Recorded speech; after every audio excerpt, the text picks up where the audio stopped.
I'm Dylan Curtis. I am the middle school principal, and I'm very, very excited to talk about what the 8th grade holds, all the new opportunities. Dr. Crosby is going to go through all of those things, just the nuts and bolts of the education, those shifts, those changes, and this is just going to be a fantastic day. I keep reflecting because we've had a couple of these. This is the 4th day, and it's the end of the school year, and we all know it, and I see it in everybody, and you might see it in me. But we have this awesome opportunity right here, right now, to set ourselves up for the fall. And so it feels like we're getting ready for a retreat. It feels like we're getting ready for like school kickoff. But right now we're going to put out a lot of information. We're not going anywhere this summer. We'll go here or there, but we will be here. And as you have questions, or if you have needs, or you need meetings or sit downs, just reach out. And reach out. I am here. We will be here for you guys. The agenda for today, this is Dr. Crosby again. She will be going through all of the academics, nuts and bolts, and the changes that you have seen, that you have watched on video, but then we wanted to make sure to take special time, intentional time to talk through with our students and with our parents. I will be taking us through Humble, Hungry, and Healthy, and just doing a better job of getting it out in front of everybody. And that will be a big emphasis, a big push next year for everyone, but our students, very, very importantly. The hybrid block, the schedule basics, a day in the life, you will get the opportunity to look and to see that you will have this presentation. I see people, taking pictures. I see people furiously taking notes. I'm a big note taker. You don't have to do that. If you want to do it, awesome. But we will get this information out to you. So you'll see that. Courses of study, a lot of new opportunities for our 8th graders. And I am very, very excited for that. Then we'll have looking forward into the 9th grade, beyond the academics, where we have the athletics, the arts, the clubs, and as I look around, so many people are involved in so many things. I think a statistic is over 75% of our students are involved in something after school in some way, shape, or form. And so one of the last things that we'll talk about in that same line of thought is balance is the key, and us partnering with you on that. That will be very, very important to us. Okay, so that's the agenda.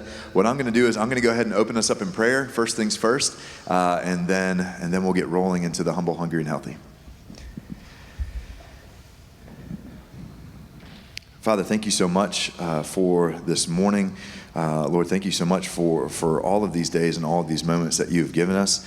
They are full of great purpose. And Lord, here today, as we meet and as we talk about some foundational things, some truths, as we talk through a new schedule, as we talk about all these things, Lord, that we would give you all the glory, that we would rely upon you through all of these things, and God, that we would enjoy you through a meeting like this.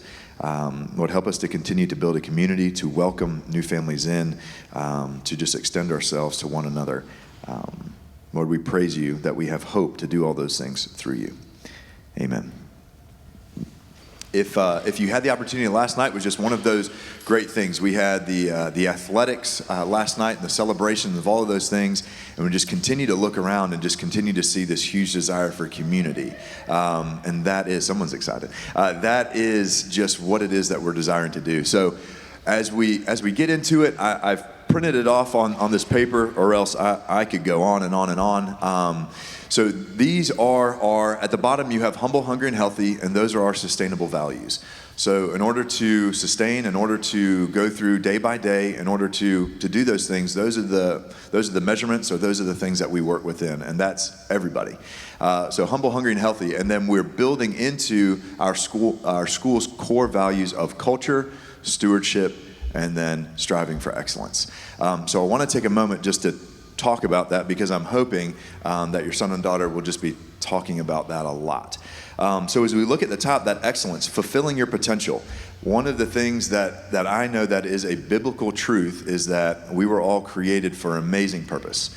And that's not to shell up, that's not to hide, that is to in fact be on the margins, to step out, to be what I call and ask for my boys to do, to be big and brave, and to go out, and not on our own doing, but on Christ's doing. And that is foundational. And excellence is going to look different in so many ways. And I think sometimes in places we say that, but for us it's based back on the Bible and how God created us in his image for an amazing purpose to go out and to do his work and to turn others to the master, to Jesus. So that's what excellence looks like. And we'll find that in the arts, we'll find that in the athletics, we'll find that in the academics, but we'll strive to find that in relationship. We'll strive to find that in the hallways. We'll strive to find that throughout all the different places of the school. Will it be perfect? No. Will we strive for it? Absolutely. Will we count on Christ? Always. The next one, stewardship, maximizing your resources. There are a lot of times when we think about resources, we think about money and cents, dollars and coins, and that sort of thing. There are so many resources at our disposal. You will always have your mentors, an amazing resource. You'll have 3 to 3:30 after school. Amazing resource. I get it's a lot more fun to go and change and to hustle and bustle and get out to the sports event or to go and change and get to the performance, but there is a resource there. There is time to steward in between 3 and 3:30. The electives, the weight training, the art, going to and maybe going to class a bit early and checking in with your teachers. Those are all resources. And we want to be good stewards of that. Again, yes, money to be a good steward. Yes, we're called to do that. But even our interactions and our time here today, we're called to be a good steward of our time here today. So we'll look to do that. Culture, being an eagle. And one of the continued things that I am so thankful for of the school, and I've had the opportunity to be here for 9 years, is the continued emphasis on growing in that and knowing that we can always get better. Never saying, yes, that was good enough, but always desiring to get better. And not for our own good or not for other people to be like, oh, wow, they're doing so great. They're so much better. But again, to be good stewards. Again, to push towards excellence in that way. So, culture, it's not what you say, it's what you do. And those are all the little things that will build that culture. Then we look to, I have a couple quotes for humble, hungry, and healthy. I go to others for words to grow in that way for myself. And so C.S. Lewis, I think, says it beautifully. True humility is not thinking less of yourself, it's thinking of yourself less. It's a simple twist. But for us to continue to serve others, Christ has given the example of washing his disciples' feet. Eighth graders, we're not going to, go around and wash everyone's feet, but we can do that in different ways. We can do different things in and out. And it's not thinking less of ourselves. It's not thinking, I'm here and they're there. But it is looking and saying, I am going to serve my brother and sister in Christ. And what that looks like, there has to be a humility. And for us, that's a foundational element. It is huge. It is key. The next one, hungry. Grit is sticking with your future, day in, day out, not just for the week, not just for the month, but for years, and working really hard to make the future a reality. Grit is living like it's a marathon, not a sprint. One of the things, I'm a parent, we have 3 boys, and I look at it every now and again, I'm like, okay, let's just get through. Let's get to bedtime. Let's get everybody to be quiet, and I'd love to talk to my wife again and all that kind of good stuff. It is a marathon with our sons, and it will never end. And that's one of the amazing things, and that's one of the things I'm so thankful for. Middle school, and I don't say this in this like terrible 26.2 kind of a thing, like how long the marathon is, but it's a marathon. And as you guys are ending you guys are coming closer. You're in that point 2. And if you run a marathon, that point 2 is the worst part of the whole thing. So we're getting close. But what I would say is you are 8th graders, and not to be where your feet are. You're not in high school yet. You have great purpose in the 8th grade, and you're there for a reason. So let's be good stewards of our time as 8th graders. And you guys have shown grit. You guys have shown perseverance. You guys have gone through this incredible year, full of opportunity, but full of obstacles to work through. And you guys have shown that. And then the last one, healthy. I'll give an image, a bit of imagery, and then I will go back to it for you. And as you're in 8th grade and as you guys go into 9th grade, again, continuing to think forward, because we will be talking about things that will build into a word that Mrs. Robinson loves is transcripts and college and all of those things. We will talk about those things, but healthy balance, it looks this way. It was described to me before. There's 3 different balls that you're juggling. You're juggling glass balls, which you can never drop. Those are the most important things, because if you drop them, they shatter. And that would be family, that would be church, that would be, for you, it could be dinner around the table together as best you can. There are going to be different things that are going to be glass balls that you just can't drop. Then there's going to be rubber balls that you juggle, and at times they drop for a season, and then they come back up and you get them back in the rotation. And some of that could be saying no in different seasons to different things. It could be to a performance, it could be to a sport, it could be to something else, but you have to measure it against the things that you never want to drop and you never want to lose as a family or as a child. Then you've got these lead or metal balls that all of us juggle, and we were never meant to juggle those in the first place. Let them drop. Let them drop. And some of that, it could be, and some of those things that we juggle, it could be popularity, it could be status, it could be, it could be these different kind of things that we're like, oh, we didn't know we were juggling that, but we are. Mine's control. I really want to control things. I really want things to go great, but I can't. God's in control of those things, and I have to continuously let that one drop. So as you are stepping into an awesome year where you are at the top of the middle school, and you have this awesome opportunity that is given to you by weight, because you are at the top of 6th and 7th grade. Let's be great stewards of it. Let's have healthy balance of what we're doing, and let's operate together under humble, hungry, healthy together to make this place better. So I'm going to turn it over to Dr. Crosby, and she's going to start taking you through the nuts and bolts of the academics. Good morning. So I'm really excited to be here with you today. I have been working with your staff for the last several months. In fact, since, last May for the first time. But I've been working with your staff for the last several months to prepare them for next school year. This beautiful building that you have was designed with a purpose. It was designed to allow your students to have an educational experience like none other. I believe you are the only private school that I'm aware of that is as progressive as you are, and so that requires some work on our part in order to meet your students and ensure that they have the best possible experience while they're here.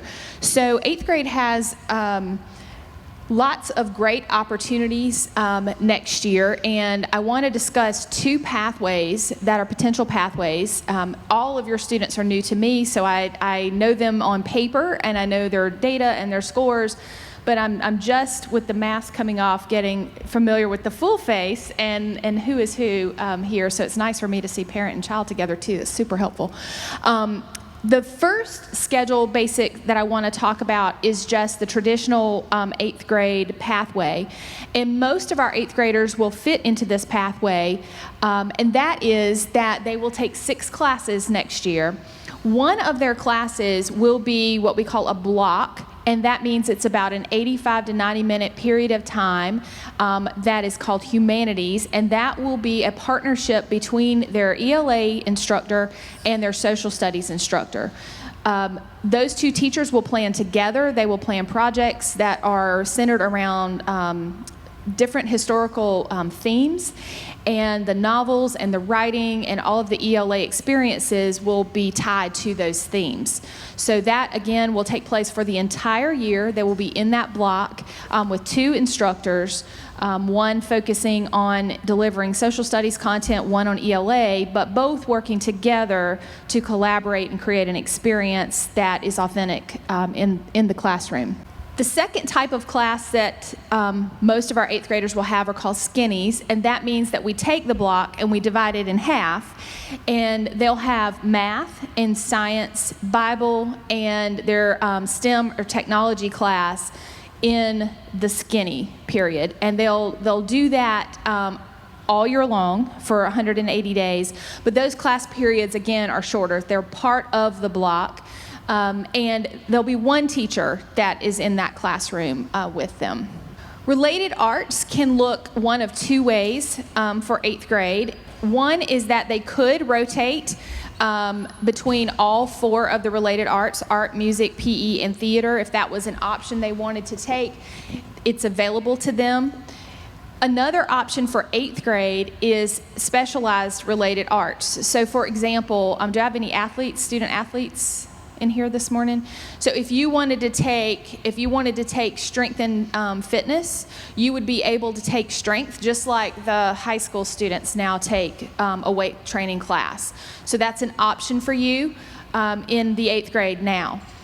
Another option that you have, courses like fall production. This is a theater class that's designed around a fall production. There's also a spring production class that is a theater course that's available. So again, specialized. You of course have band, and there are levels of that you can try out for now. So there are just some things coming as it relates to electives that give you more choices and allow you to focus on the elective that you enjoy the most. Because in 6th and 7th grade, you've taken kind of an overview of all of them, so you should have a good idea of what interests you. In terms of art, we're offering Art 1 to our 8th graders. Again, many of those classes are for high school credit now, and so that gives your student an opportunity to get some of these electives that are required for graduation out of the way in the 8th grade, and gives them more flexibility in their schedules in 9th, 10th, 11th, and 12th grade to take AP classes or take dual enrollment classes at the college level to further their preparedness for college. If you're on this schedule, this is just a sample of one student's schedule, this is what these classes would look like. So this particular student has an 8 to 8:45 math course, followed by a Bible, which is also in a skinny. And then you can see that humanities block for ELA and social studies is from 9:40 to 11:05. Again, double block, 2 teachers, project-based learning experience. Then they go to lunch and E10. And I'm going to assume everybody here knows what E10 is. Been here a while, we'll go back to that. And then science and STEM. For their STEM, it's computer science, and so they're working on programming, and we're preparing them for that required high school computer science credit that they need to have to graduate. And then they could potentially, in this last block, this particular student chose the elective skinnies, where they're rotating art, music, PE, and theater. But if a student wanted fall production, for example, he or she would take that from 8 to 9:35 in the morning, and then they take their math in the afternoon and Bible in the afternoon. So just depends on the student, what their interest is, and so forth. Now you will be receiving an email from the guidance office in the month of June that's going to give you an opportunity, students, to elect which direction you want to head in with those electives. So just keep that in mind. Keep that in mind as you are, on vacation or whatnot. Make sure you're checking your emails on that. So I just discussed with you option 1, which is that you take that middle school schedule, block of humanities, the skinny classes, and either semester-long electives or rotating AB electives. But there's also now an opportunity for students to take high school credit in the 8th grade. And we will take your students' MAP testing scores, your students' grades in their courses, recommendations from the staff to make a decision as to whether or not your student will be recommended to take high school courses in the 8th grade. And then we will communicate that with you, again, in that email to let you know your child's been recommended. Now, if you feel like, based on maturity, or you have concerns about whether he or she has the bandwidth to do that in the coming year because of other commitments that you may have, you, by all means, have the flexibility of pulling them back to the traditional 8th grade schedule. No pressure to that end, but we do want to give them the opportunity, and we want to open it, to the entire 8th grade based upon, their performance this year. So essentially, a student that is moved to this advanced 8th grade track is a student that's going to be taking 9th grade classes in the 8th grade. And so most of what you see in the remaining portion of this slide is a similar pathway for our normal 9th grade classes. And in that, those students, those blocks that you're taking for humanities, your student would take a block of their other classes as well. So if he or she were an advanced student, they would take 4 blocks in the fall and 4 in the spring The humanities class would still remain, but they would be taking the 9th grade humanities section, 9th grade ELA, along with human geography as the social studies course. Then they would take Algebra 1, and there are 2 options for 8th grade for credit. There's either an Algebra 1 that's a year-long, 85-minute block, or an Algebra 1 that's a semester-long. And again, this depends upon how proficient your student is at math now, as to which one we would recommend he or she to. Science is a semester-long course in the high school schedule. Spanish 1 is also a semester-long course in the high school schedule. And then Bible is either on the AB schedule, or it's a skinny, depending on what period and your other choices of electives. So if you're in the high school schedule, your electives are pretty wide. And some of these that I'm going to show you are not necessarily 9th grade electives, but they do exist. So for example, those of you who raised your hand, if you are an athlete and you want to take the middle school weightlifting class that we discussed, that's an option. It's a semester-long block schedule class. So that's an option for you, but you also have all of these others that you can see. So you have graphic design, you have art 1, you have ceramics 1. There are just a ton of other elective options that high schoolers are able to take. And if you're moved into this track, that door kind of swings open for you. So you'll have to make some selections from the high school list to balance out your schedule. And we're really excited, quite frankly, that we're able to offer these. One of the things that makes it possible for us here in this setting is we've hired about 13 new mentors to bring on to make sure that we're able to deliver this model to you with efficacy. So we're excited that these offerings are now available. This is just a sample of what a high school block schedule looks like. A little bit different from the middle school schedule in that every single period that they meet is a block. So a little more flexibility and freedom, in those 9th grade sections. But again, the purpose in this is to take our advanced students and really give them an opportunity to truly move at their own pace and to be better prepared for dual credit opportunities and AP credit opportunities. You have 11 AP courses on site right now. Students, these are courses that you're able to take. You take them all year long, and at the end of the year in May, you take a national exam. If you pass that exam, you receive both the high school credit for the course and also the college credit for the course. And we have, like I said, 11 on site.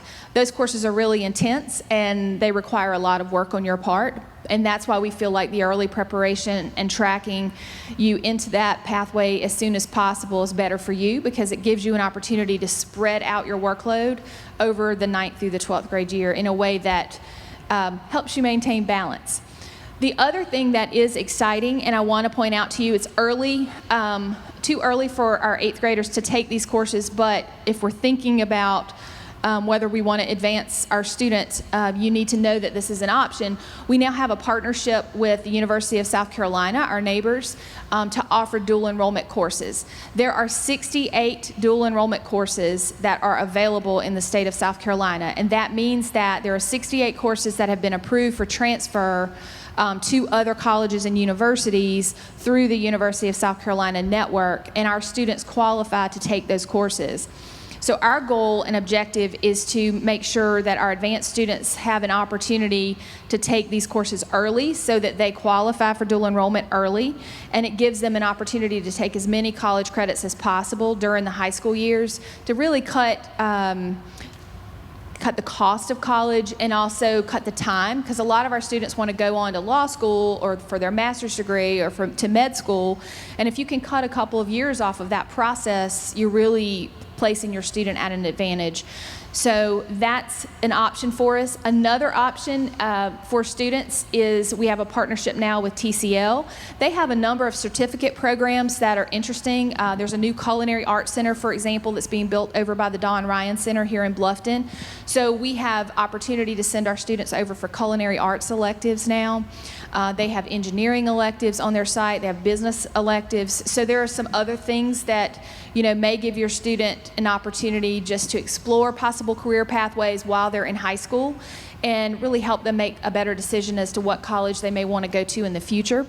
I want to make sure that I stress this to you too as we think ahead. So my history, just to kind of give you just a brief step back in time, in 2010, I was a part of the rollout of Cougar New Tech, which is the first New Tech school in the state of South Carolina, and it was located in Walterboro, South Carolina, just up the interstate. And in that rollout, we started with a group of 80 ninth graders, many of whom were reading at a very low level, and many of whom were on the GT side. So we had both ends of the spectrum in that group. In the 10th grade, we partnered with the University of South Carolina to start offering dual enrollment classes for our students. By the time those students were in the 12th grade, there were students that had an associate's degree from the University of South Carolina before they crossed the graduation finish line at the high school. So those opportunities are real. They exist. They exist just a few miles up the interstate. And so it's really important to me to make sure we bring those opportunities here to your children as well. So with all those things, and there was a lot, and you may have questions, and we'll field those at the end. There's always going to be that conversation of balance or tensions of all the different things that you have. One of the things that I'm passionate about is your children discovering what it is that they're passionate about. I did not find out what I was passionate about until I went back to school after I was a corporate auditor, and I was not passionate about that. And being here and now for the last 9 years, God has put very heavily on my heart what it is that His passion, like what my passion is, and that's serving Him through education.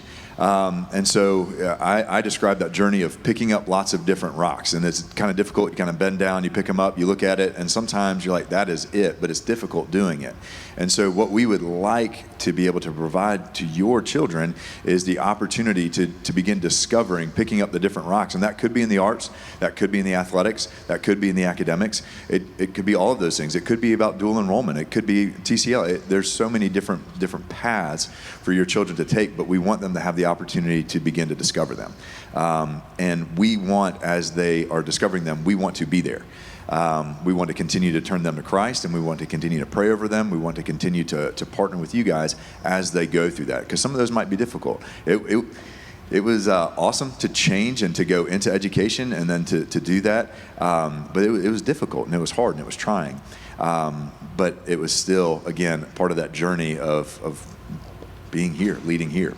So with that, there's going to be lots of different things that you may begin to say that word no to, because you just can't.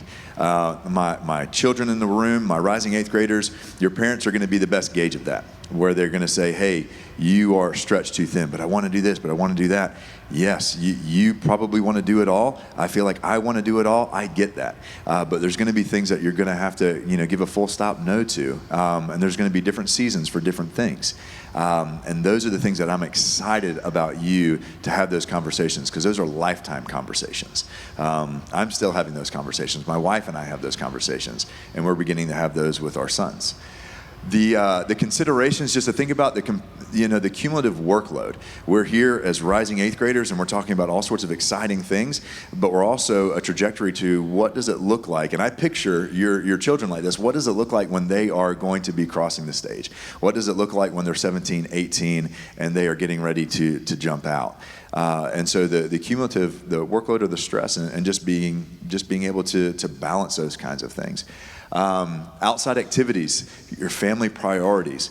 We want to support you in those things. Church, youth group, service, things that you guys do together. Those are all very, very important. They're definitely very, very important to you. So we want to help honor that. Sleep, nutrition, all of those different kind of things. I know it's hard. I had one of the earlier ones. I know we've done, a similar presentation throughout, and you have like kids looking over at parents like, I'm getting enough sleep, and parents looking at kids like, no, you're not. So we want to partner with you because it's very, very important. And we also want to stress that from the healthy standpoint of Humble, Hungry, and Healthy, of it does mean you need to get 8 hours of sleep. It does mean that you need to turn off whatever device. It does mean, those things are hard. And it's hard waking waking up early. My boys they're counting down when they don't have to wake up for school. And so they're very, very excited about that, and I know you guys are too. Keeping a schedule, agenda, choose wisely. Again, that hard thing, just because you can't do it all, it doesn't mean that there's something wrong. It doesn't mean that somehow you're not doing it right. It just means that for you, stewarding yourself and being mindful of all of your minutes and all of your moments throughout the day, yours is going to look different than other people's, and that's okay, because God has created each one of us uniquely and perfectly for the purpose of what it is that he is calling us to step out and do. And so going back to those things over and over and over again is a conversation that I still have with myself. And I'm a little bit older than all of our rising 8th graders. So that is a life skill, I think, because it will be learned over time. Questions, please, if this is not the be-all and end-all as far as, have to ask questions here, if you feel comfortable just at the end asking questions, academic nuts and bolts, Dr. Crosby and I will walk you through all of those things. One of the elective options for students is their physical education for high school credit, and it balances with an SEL class, and it's year-long, so it's 85 minutes a day, year-long. We have a new guidance counselor coming on staff who is a specialist in that area, and she's actually teaching that class along with Mr. Curtis.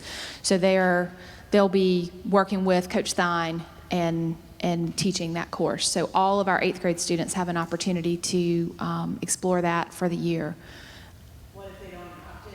Is it something that maybe that could be exposed to by having a... Yes, within the E10 structure, that is something that will occur. Those are shorter spurts of time, but they do see that E10 advisor every single day, so they have an opportunity to do that. Mm-hmm. And that has been a huge push, and one of those things that there's been a tremendous amount of things that have been working on in the background throughout this entire school year, and guidance and having someone specifically for that has been a hard push, and that has been considerable effort, and I'm so excited for the addition of this person. I'm ecstatic, and to be able to partner with them again. Loving Christ, and then through that relationship, and then being able to teach and to walk through and to model has been something that I'm pumped. And to be able to partner with her in the class and with Coach Sign as well, I think will be lovely. And then also pairing up in that E10. Thank you. Friday's still early for the whole school, right? Except for your children. Yes, Fridays, they will be going home at 9. No, Fridays, that will be the early dismissal. That will be that 12:30 mark. And again, that is, I remember when I first came down 9 years ago, we did have like an earlier dismissal, and that was some professional development time, some prep for football games, all sorts of different things. This is a 12:30 to 3 professional development where New Tech Network coaches will be coming in. They'll be working with us as mentors. We will be collaborating with one another to be able to do this well, to be able to do it properly. We have to be able to build in time during the school day to be able to work together as mentors. It's been one of the hurdles that we've been trying to get over for years. And we're at the point now where this Friday will be a time of, I kind of picture it in my head kind of like in college you have these cram sessions for, not that you should just cram for exams, guys. But you're going to I feel like it's just going to be like cans of Red Bull and coffee and mentors running all over the place and just getting stuff done. It may not look exactly like that. Maybe that's just my dream. But it will be this time of intentional work on these things, and to be able to collaborate and to be able to deliver to your children.